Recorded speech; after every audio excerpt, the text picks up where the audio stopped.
Perang bintang akan dimulai, Timnas Day. Ini benar-benar perang bintang banget sih, Timnas Indonesia bertemu dengan Jepang. Walaupun secara statistik dan dilihat dari sudut manapun, kita memang kalah dari Jepang. Harus kita akui itu. Tapi bola itu bulat, Timnas Indonesia harus terus berjuang. Mari kita bahas dari sudut pandang penikmat sepak bola, bukan pengamat sepak bola. Dari Sabang sampai Merauke, kita bersaudara. Sahabat Timnas Indonesia semua, mari kita update informasi terbaru tentang Timnas Indonesia yang dimana besok adalah Timnas Day, di mana perjuangan Indonesia untuk bisa lolos ke Piala Dunia lewat jalur round ketiga. Dan kali ini tembok kokohnya itu datang dari Jepang. Kita harus akui untuk teman-teman semua, bukan kita pesimis, tapi memang Jepang adalah negara terkuat lah untuk saat ini di Asia. Mereka bahkan belum terkalahkan di beberapa pertandingan terakhir, selalu menyumbangkan gol yang begitu besar gitu kan. Dan kali ini Timnas Indonesia akan sangat berat sih tembok yang harus didakinya, karena memang Timnas Jepang ini tim yang seharusnya kita udah selesai membahasnya. Harus kita akui Jepang lebih bagus kualitasnya dibandingkan Timnas Indonesia. Tapi Timnas Indonesia juga bukan berarti jelek. Kita sekarang sedang berkembang, apalagi dengan bertambahnya satu pemain yang sangat berkualitas Kevin Dix. Tapi kita harus akui masih butuh waktu untuk Timnas Indonesia bisa seenggaknya menyamai level dari Jepang. Ya mudah-mudahan aja ada strategi jitu atau mungkin Allah Subhanahu wa Ta'ala berpihak kepada Timnas Indonesia malam ini. Karena sejatinya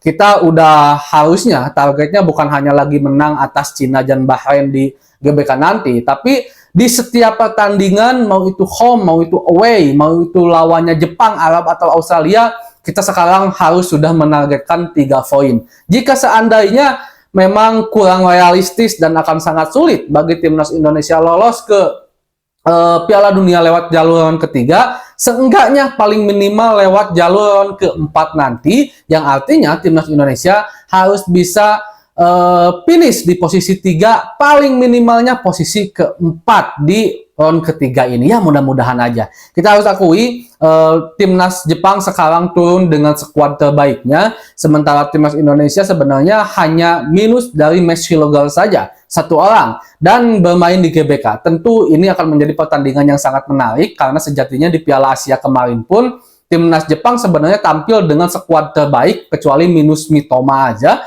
yang dimana secara permainan kita sebenarnya nggak kalah jauh-jauh amat. Tapi itu bukan menjadi sebuah sebuah statistik yang menjadikan Timnas bisa menyaingi Jepang. Kita harus akui sekali lagi, bukan kita pesimis, tapi inilah kenyataannya, Jepang memang sangat berkualitas. Tapi seharusnya sebagai tim mediocre, Timnas Indonesia memiliki semangat yang tangguh, apalagi sekarang di mana ya, suasana dari Timnas Indonesia itu berbeda banget dengan Timnas yang dulu. Bagaimana mereka lebih ceria, lebih optimis, memiliki mentalitas yang kuat, tidak takut bermain dengan tim atau negara sebesar apapun seperti Jepang. Apalagi kita akan bermain di kandang kita sendiri, GBK, yang saya juga sangat agak sedikit menyesal karena kehabisan tiket gitu kan. Saya pengen banget nonton antara Timnas Indonesia melawan Jepang ini. Dan saya harap sih Coach Sinteyong tidak melakukan lagi blunder seperti laga sebelumnya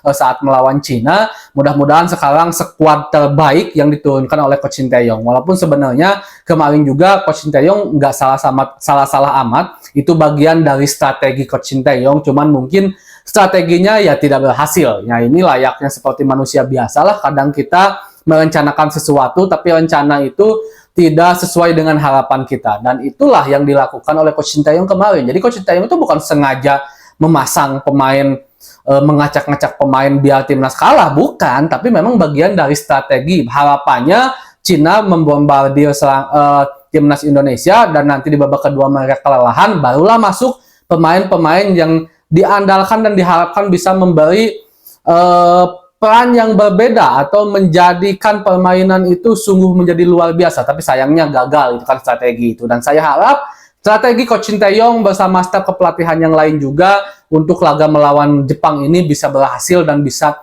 jitu. Dan saya juga mengkonfirmasi kalau Kevin Dix, kata Coach Sinteyong, akan bermain sebagai pemain 11 pertama. Tapi saya juga nggak tahu nih, apakah 11 pertama maksud bermain itu atau masuk dari pemain cadangan. Dan tinggal posisinya nih. Posisi asli dari Kevin Dix ini sebenarnya seorang center back dan juga back kanan, back sayap kanan. Itu posisi utama yang paling sering dilakukan oleh Kevin Dix di FC Copenhagen. Nah, kita lihat apakah sekarang akan dimainkan juga sebagai back kanan atau sebagai center back. Karena center back juga 3 untuk saat ini kita udah punya yang solid. Rido, Jai Ijes, Justin Hubner, bahkan ada Jordi Amat juga di bangku cadangan. Ada Ferrari juga yang tidak kalah bagusnya. Di kanan sekarang ada Sandy Walsh, dan kita juga ada seorang Sayuri bersaudara. Kita harus ingat, ada Sayuri bersaudara, bahkan ada Eliano juga. Tapi apakah nanti Eliano, Sayuri bersaudara akan digeser untuk dimainkan lebih ke depan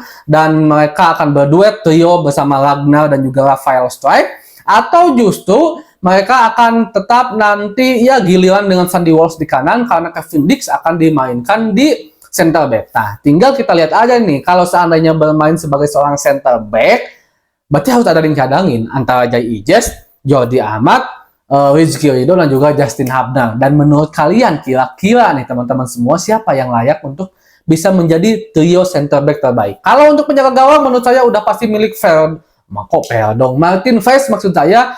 Pemilik kiri udah pasti milik oleh Verdong menurut saya. Di tengah pilihan cuma 3 yang paling ideal saat ini, Tom Haye, Valjener, dan juga siapa lupa lagi saya, Nathan Choaon. Tinggal itu aja pilihannya, dan sisanya Strike dan Ragnar menurut saya akan menjadi pilihan utama. Tinggal nanti nih pendamping trionya, apakah Marcelino Ferdinand, apakah Witan, apakah Eliano, atau juga Yance Sayuri bersaudara, atau juga mungkin Marceng yang main di situ. Nah, kita lihat aja nanti, dan kita tentu sangat menginginkan timnas Indonesia bisa mendapatkan hasil yang sangat maksimal untuk pertandingan hari ini. Segitu dulu mungkin untuk pembahasan hari ini ya teman-teman semua. Mudah-mudahan timnas selalu menang dan juga teman-teman semua selalu sehat dan lancar rezekinya. Amin ya Allah ya Rabbal Alamin. Assalamualaikum.